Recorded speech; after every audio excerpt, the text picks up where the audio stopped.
দেশের যে কোনো প্রতিষ্ঠান কিংবা ব্যক্তি সম্পর্কে স্বচ্ছতা প্রমাণে ২০০৯ সালে কার্যকর করা হয় তথ্য অধিকার আইন। কিন্তু সে আইন নানা আমলাতান্ত্রিক জটিলতা আর সাধারণ মানুষের পক্ষে তথ্য চেয়ে তা পাওয়া কঠিন হওয়ায় দিন দিনের আবেদন কমতে শুরু করেছে।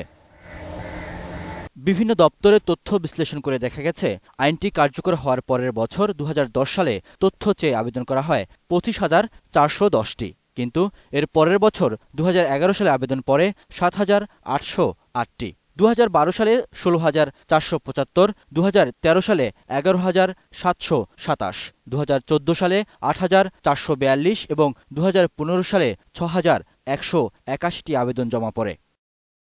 এ প্রসঙ্গে প্রধান তথ্য কমিশনার বলেন, তথ্য পেতে দীর্ঘসূত্রতা, বিভিন্ন দপ্তরগুলোর তথ্য দিতে অনীহার কারণে এই আইনের যথাযথ সুফল জনগণ পাচ্ছে না।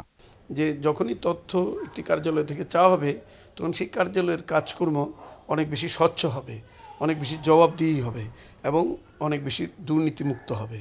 কেউ যদি অবহেলা করে থাকেন, তখন কিন্তু সেই কর্মকর্তার চাকরি হারাতে পারেন। মাত্র কয়েক হাজার আবেদনকারী, এটা খুবই সামান্য। এদিকে কিছু মাধ্যম অসত্য তথ্য দিচ্ছে বলে অভিযোগ করেছেন স্বয়ং তথ্যমন্ত্রীও। আমি দুঃখের সঙ্গে জানাচ্ছি যে এখনো সাংবাদিকরা, আমার বন্ধুরা, তারা কি আইনটা প্রয়োগ করার জন্য যে লেগে থাকার কাজটা, এই যে জার্নালিজম মানে কষ্টকর কাজটা, এই কাজটা করার ঝোঁকটা কম আছে। আমি আবারও জানাবো, নির্ভয়ে তথ্য অধিকার আইন প্রয়োগ করুন। কমিশন আপনাদের পাশে সাহায্য করবে। তথ্য কমিশন সূত্র জানায়, তথ্য না পাওয়া এবং আংশিক ও ভুল তথ্য দেওয়ার কারণে তথ্য কমিশন ২০১৫ সাল পর্যন্ত ১,৪৫০টি অভিযোগ আমলে নিয়েছে। এর মধ্যে প্রায় ৯০% আবেদন করে তথ্য পাননি। রিয়াদ সুমন, একুশে টেলিভিশন, ঢাকা।